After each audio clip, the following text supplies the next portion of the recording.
Nobody's seen plants like this. They're like they're on steroids. Coming up behind the scenes at Chena Hot Springs, why the greenhouses there are full of surprises. Quality is so much better. It's a cleaner product, it's a tastier product, it's a whole lot fresher. We'll take you inside the old mat-made plant on Northern Lights to see how this space has been repurposed to feed Alaskans. And in Bush, Alaska, where fresh vegetables don't come cheap, a new way to grow food, how a Dillingham man hopes to feed his town year-round.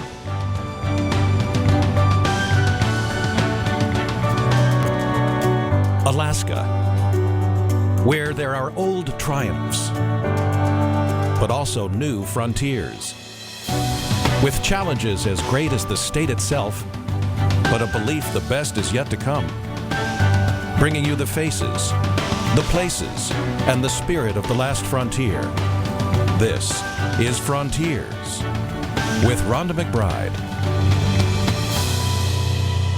Welcome to our program, in which we explore the frontiers of Alaska agriculture. Once they were in the fields of the Mat-Su Valley, which pioneers plowed with horses. But today the frontiers are more likely to be indoors in greenhouses, like at Chena Hot Springs near Fairbanks. The natural hot springs at Chena make it possible to bathe outdoors all year round. Isn't this beautiful? And this is what you eat in the middle of winter. And here, you can grow food no matter what the temperature outside. Thanks to geothermal power, it's always warm in here with plenty of light. This is a 20-foot total wall of light, so we can move this. Bernie Carl says each plant gets at least 8 hours of light from these LEDs, or light-emitting diodes, which are energy efficient and stimulate plant growth with their red and blue wavelengths. While this technology is not unique to Chena, Carl says the way it's applied here is. So this is all Imagineered. Has this been done before? Not that we know of. Bernie says he's not just the owner of a resort, but an Imagineer, where experimentation and problem solving are a way of life. So is it like a big, gigantic frontier for you, figuring all these things out? Absolutely. I'm like a kid in a candy store. A big kid with many interests that cross-pollinate each other, like here at Bernie's Recycling Center in North Pole, where he's found a way to use glass bottles to help his plants. The only limiting factor is one's imagination. I mean, you don't have to be the brightest bulb on the tree, but just think what you can do with this. Glass, one of the new ingredients in a recipe that's a little different than your traditional potting soil. Glass mixed with charcoal. Biochar, that's glass. That's all the bottles that get thrown away. The tomatoes seem to thrive on the biochar, and carbon from the charcoal feeds the plants. Jess Spiegel, his greenhouse manager, was against Bernie's plans. She searched the internet and couldn't find anything that said it was a good idea to grow tomatoes in glass and charcoal. Normally, greenhouses use perlite. It's very light, very porous, but also holds water quite well. But perlite can only be used once, while biochar can be recycled. I was doubtful, but I was wrong. I was very wrong. She said, you know, why would you want to risk that whole group of tomatoes? She said, let's just do half, and half we'll do the old way. I said, no, we're doing them all. Carl gambled and won. Now, I've grown a lot of tomatoes. Look at the size of these leaves. Nobody's seen plants like this. They're like they're on steroids. Isn't that neat? But the problem solving isn't over. Each tomato blossom has to be pollinated by hand, a time-consuming process. So technically, you're basically doing the work of a bee. You're a bumblebee, Yep. or a honeybee. Yep. You're whatever kind of bee you want to be. Yep. But you're not a wannabe. Before the days of LEDs, Bernie put a hive in the greenhouse. All the bees died. They committed suicide. The bees had a fatal attraction to the bright lights. Not a problem, Bernie says, with today's LEDs. So he's going to give the bees another try. This time, he'll leave an opening in the greenhouse. Another experiment to see if the bees will choose to leave or come and go. What is it that you're trying to prove here? you'll be able to grow food no matter what the good Lord's given you as climate. Carl says climate change will shrink the world's food supply. The moral of my story is that you're going to have bad weather, you're going to see bad things happen, and there'll be no food. So how about if we were to have enough food growing in Alaska, no matter what happened, we could take care of Alaska? Think about that a minute. You create good jobs, and you create good food. Alaska only grows about 5% of the food it needs. Bernie believes his next project can help change this. I just put it in here. It's already up past 60. Normally you have to shut a high tunnel down when it gets cold, but Bernie is using geothermal energy to heat the soil in hopes of growing crops all winter. Also, half of this greenhouse will be outfitted with LED lights. The other half won't. We're going to see how long they will produce just with what God's given them. This high tunnel is the prototype for 4 others Bernie hopes to install here at Chena. You can see the plants look happy, don't they? Bernie believes what he learns here could help rural Alaskans grow food, with help from electrical power plants. You have a geothermal source in every village. It's called waste heat off of their generators. None of them are using 100% of their waste heat. Zero. In some ways, this resort is like a small village in which everyone and everything has several roles to play.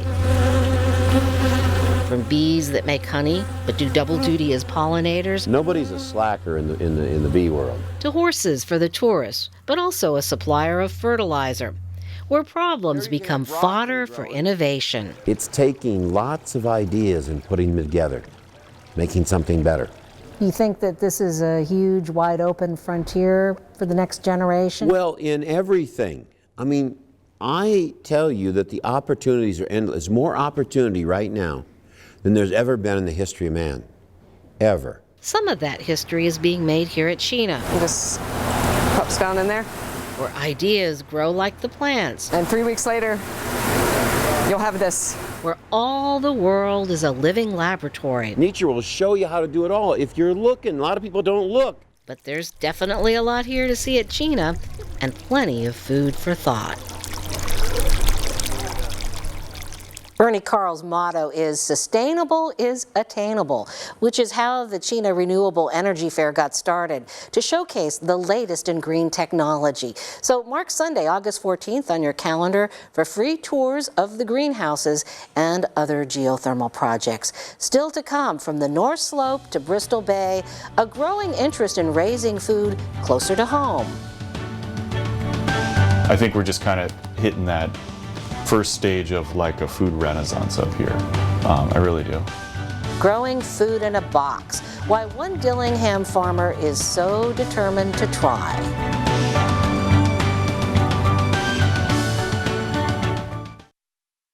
I just want cremation. Cremation specialists in Alaska. Can I have a service before cremation? Our staff is committed to serving your needs. I just want something basic. The simpler, the better. Specializing in simple cremations.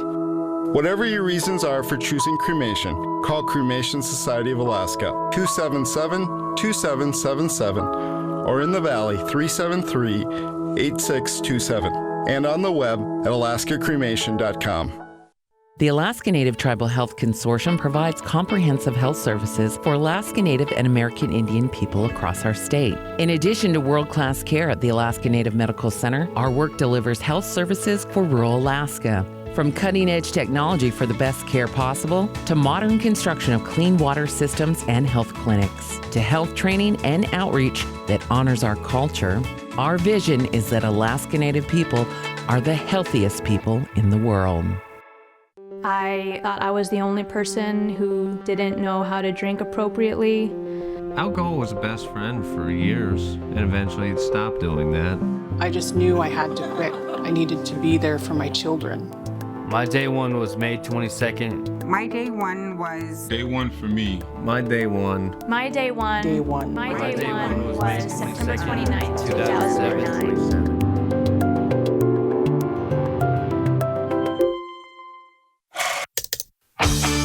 This summer, There it is again, that song. the 80s are back, right? From the creators of The Good Wife Why do we have to be the party of adults? comes a new series Hey, boss. That's his ringtone? Why? That song. You just might think is crazy. You're insane. I'm the sanest man in this room. Brain Dead. Series premiere CBS Monday, June 13th. A milestone this week for a community that sits above the Arctic Circle. And when you consider it cost $12 to buy a cabbage in Anaktuvuk Pass, you can imagine the excitement when this high tunnel arrived. Rainey Hobson has used her own home to show it's possible to grow vegetables in one of the most challenging places on the planet. And now that friends and neighbors have embraced gardening, they're ready for the greenhouse and looking forward to sharing the bounty. I think it really aligns with our Inupiaq values, our native values of being self-sustainable, self-reliable, relying on our land, to survive. The high tunnel is going in Casey Edwards' backyard. She and Hobson hope to hire a couple of kids to water and tend the garden. Their vision, to lay a foundation for future generations. The Arctic Slope Regional Corporation is a partner in this project. In Bristol Bay, another regional native corporation is getting behind the rural fresh food movement. Its subsidiary, the Bristol Bay Development Fund, is helping to finance a Dillingham farmer's dream to grow food year-round. And as KTVA's Carolyn Hall shows us, that help arrived last week. It was a forest, so had to get the stumps out, had to turn the soil, had to prepare the soil. Experimentation is part of the farming fund for Kyle Bulek. Like I said, I like to experiment. Last year I put down some grains and actually had some success. So this year I moved into a more fertile area of the garden and we're going to try it again. And with a recent delivery, his garden is no longer contained to the backyard. They've packaged it such that it could be put on a barge, it could be shipped here, it could be driven out here with a truck, and it could be set down right in my front yard. This is Vertical Harvest Hydroponics' first container sent to rural Alaska. Yeah, this is the main grow room, and still in the process of waiting on electricity. Co-founder Cameron Willingham is here to set it up and to train Kyle on the system that allows produce to be grown year-round by providing plants with water-fed nutrients. They grow so quickly that we're getting about 1,800 market-ready heads of lettuce per month out of that grow room. So it's a lot. You can feed a small town with it. And that's the idea. We've never had fresh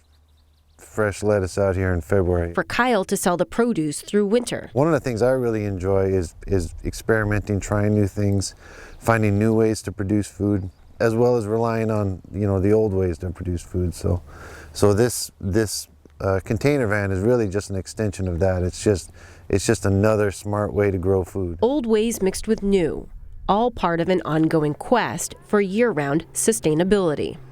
For Frontiers, I'm Carolyn Hall.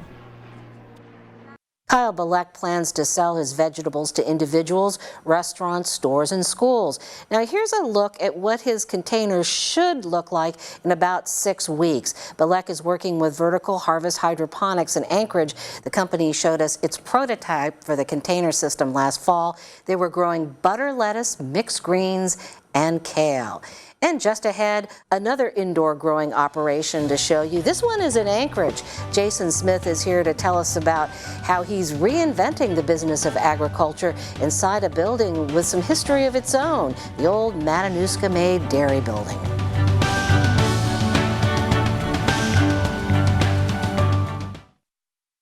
With lung cancer, I had some critical decisions to make about my treatments. I didn't want to lose my quality of life. Other doctors told me I would need surgery. I was concerned about the pain, risks, and recovery. I got a second opinion and found CyberKnife, a pain-free non-surgical treatment.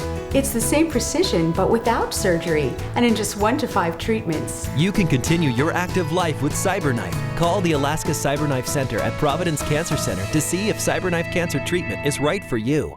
Okay, people, you know the drill. Well, sometimes you gotta give and not receive. Sometimes you gotta live what you believe, open your arms, 'cause that's where it starts. Right here with you and with me. Generosity. Pass it on. It's love. A message from the Foundation for a Better Life. Your turn.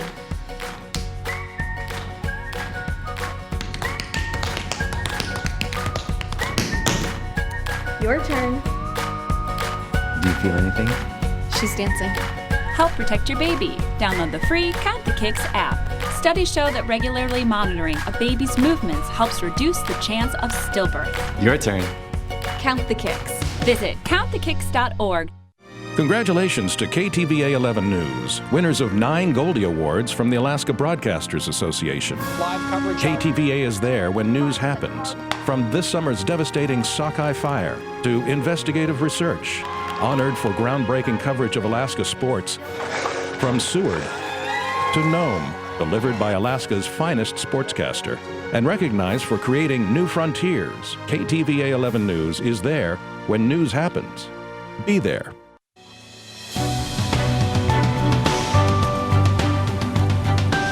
There was a time when farming was simply a field of dreams. But for one Anchorage grower, his vision requires no sunshine, just LED lights and some high-tech hydroponics equipment. And joining us now, Jason Smith, owner of Alaska Natural Organics, and you now supply produce to some Anchorage restaurants and mainly salad fixings. And you brought some samples here. They look just absolutely flawless. Every leaf is perfect, not a blemish. How do you do that with hydroponics? Oh, well, thanks for saying that. So, with a lot of hard work. By creating an environmentally controlled system, you're able to take out some of the risk, the droughts, the heavy rainfall, long cloud cover, insects, dirt, pests, animals coming through the system. And so we're able to give all of our plants a little bit of TLC to make it so they grow nice and lush and pretty for us. So they look pretty, but how about the taste? Everybody always seems to feel like dirt is what gives food its flavor. So, sort of. So in organic, I'm a firm believer in organic agriculture. And I do know that in some varieties of hydroponic solutions you can get different tastes. But an organic system is exactly that. It's organic. It's the same as you'd have out in your garden in your backyard. And essentially all we're doing in our system is we're adding supplemental lighting. And instead of having all of the aggregate or the material in the soil, we're just taking that out and letting all the beneficial organisms do their thing as quickly and as efficiently as possible. So what drew you to this business? Did you have some kind of biology background? No, not at all. My wife and I are a bit of foodies, like most people in Anchorage, and a little disappointed at the quality that we were purchasing in the wintertime. And I just started tinkering and wanted to grow some produce of our own. Started off with lettuces, and next thing you know, we're having a perpetual supply, and my friends and family were asking for it. One thing led to another. I went to school at UAA, wrote a business plan, and really identified the need in Anchorage and in Alaska for this type of business. Well, you have located in the old Matt-Made plant, a dairy factory basically where milk was packaged. It was an icon for Alaska agriculture.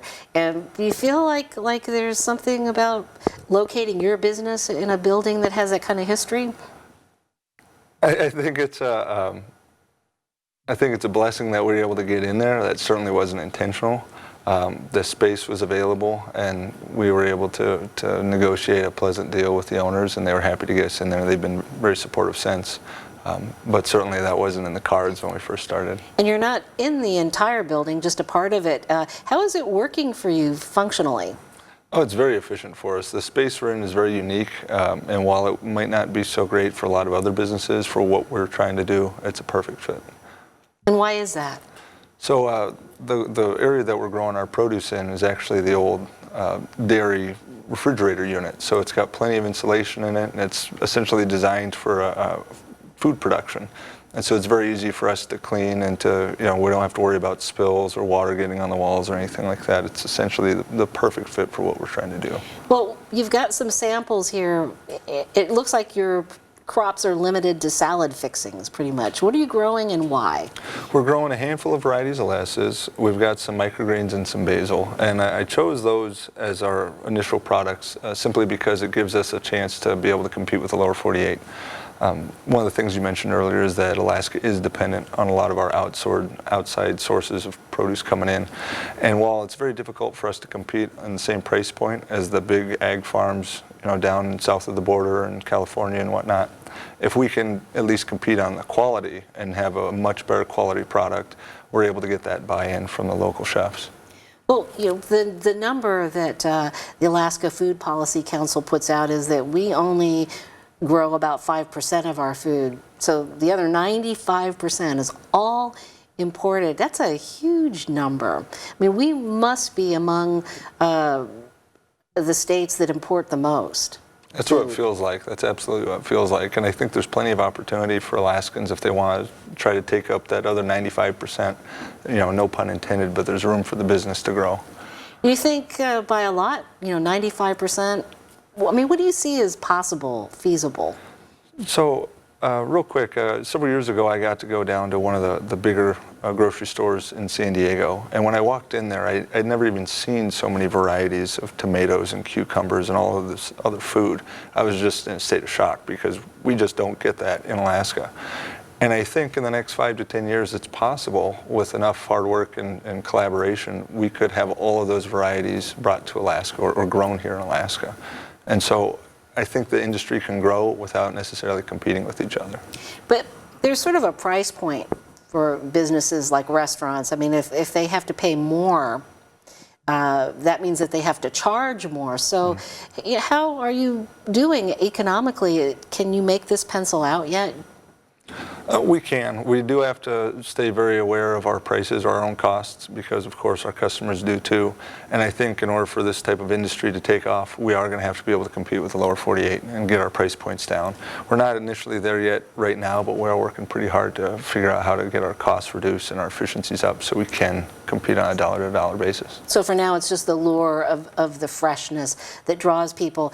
I imagine that here in Alaska, you have so many more different challenges operating a system like yours. Do you feel like Bernie Carl, kind of an Imagineer at times? Sometimes, yeah. I had a chance to chat with Bernie a few years ago, and he's a great guy. And I really like that. I mean, what he said, you have to be very creative. Problems are always coming up, and nobody's going to fix them but yourself. So you have to have a good team of people with you, put your heads together and start working through those problems to find the solutions, because it's not going to happen otherwise. Speaking of your team, I mean, what kind of jobs and how many are you providing, and are they minimum wage kind of jobs? We've only got a handful of employees working with us right now. I think our total crew, including myself, is about 5 people. I don't pay minimum wage. I think if you want to create a career or a long-lasting profession for somebody, you need to pay them a wage where they don't have to worry about how they're going to have their own food on the table and pay their own mortgage. So I try to pay people what they're worth, and as a return, I get good quality people. You find it's hard to find people that know enough about hydroponics to work for you? I mean, how should somebody prepare to work for you? What kind of qualities do you need? I'm glad you asked that. So it's not so much, we're not looking for people with hydroponic experience. We're looking for people with a good attitude and a strong work ethic. Because you can learn these skills, the soft skills, the work ethic, the integrity, the willingness to learn. Those are things that you can't teach. And if somebody can show up with that in their back pocket, I'm more than happy to train the rest of the way. So I imagine that you have to be pretty imaginative. You want people that can think to do, because this is sort of a new industry, especially in Alaska. Absolutely, absolutely. And so we do want people to think. And somebody coming into this, into our business, they might not know how to do everything. So we train them up on it, and we start with small challenges. A little underhanded softball pitch. Find a small problem and challenge yourself to find that solution. And I think that's how you train people to start thinking outside the box. Quit looking at problems and saying, well, there's nothing I can do about it. One of our sayings is, find a problem, fix a problem.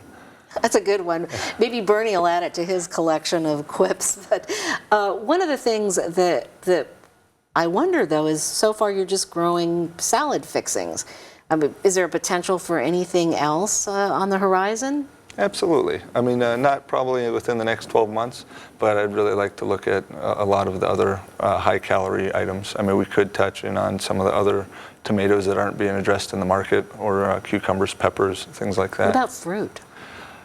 I'd be very interested in looking at strawberries in the future. We're going to see what we can do with that and start doing some experiments with it. Obviously, there has to be a nice price point with it. But if you ever look at anyone, if you watch anyone going grocery shopping in Anchorage, if you see when they shop for their strawberries, they pick up the container, the first thing they do is they look at the bottom to see if there's any mold. And wouldn't it be great if you didn't have to worry about it? Well, that would be a wonderful thing, and I guess some of this might involve certain combinations of produce growing. Is there a limit to of maybe not having one type of crop growing in an area with another? Does this have to be very carefully worked out? So of course different varieties have different environmental constraints. Tomatoes like warmer weather compared to strawberries, so you wouldn't necessarily grow them right next to each other in the exact same environment. But one of the benefits about growing environmentally controlled ag is you could have tomatoes growing in one room and strawberries growing in the other. Just have a wall dividing them and a system that could keep the environmental factors in check. So how long have you been doing this now? Not quite a year? So we've been in production since the holidays. We've been under construction for the whole year prior to that, though. We didn't hire a crew out to build this. We built the system all of ourselves, just with a lot of hard work and late nights. So what do you take from all of this? Roll with the punches. Every day you get a new challenge or a new surprise. And when I first started this, it was a lot easier to be stressed out or dissuaded. And now I find it a lot more exciting. Every single morning I get up and I have great people that I'm working with, and we're doing a cool thing, and got a lot of support from the community. And we just know something's going to happen this week, and we'll find a problem, we'll fix a problem. Well, how about the restaurants? You're gradually adding to your list. Yes, ma'am. So the restaurants that we're working with have just a great group of chefs. They've bought in completely. They love the quality. They are asking me to figure out the efficiency so we can get our price point down, and I'm working really hard to do just that. But it's great to see, you know, this small community of restaurants throughout Alaska and throughout Anchorage in particular that we can work with. All right. Well, I know Middle Way Cafe is one of those. And, yes, ma'am. And where else can we look to find some of your produce? So we've got at Midnight Sun as well, the Hearth Artisan Pizza Place. Charlie's Produce has been able to supply most of the grocery stores, or quite a few of the grocery stores, with our basil. We're working pretty hard to ramp up the production so we can be in all the grocery stores, but we're on the process right now. I gotta pull a little something here. All right, I want to thank you very much. That's very good. Oh, thank you. And we want to thank you for joining us. We hope we've given you plenty of food for thought as we explored the frontiers of food, a vast and varied landscape here in Alaska, full of trial and error, but also full of promise. We'll see you next week.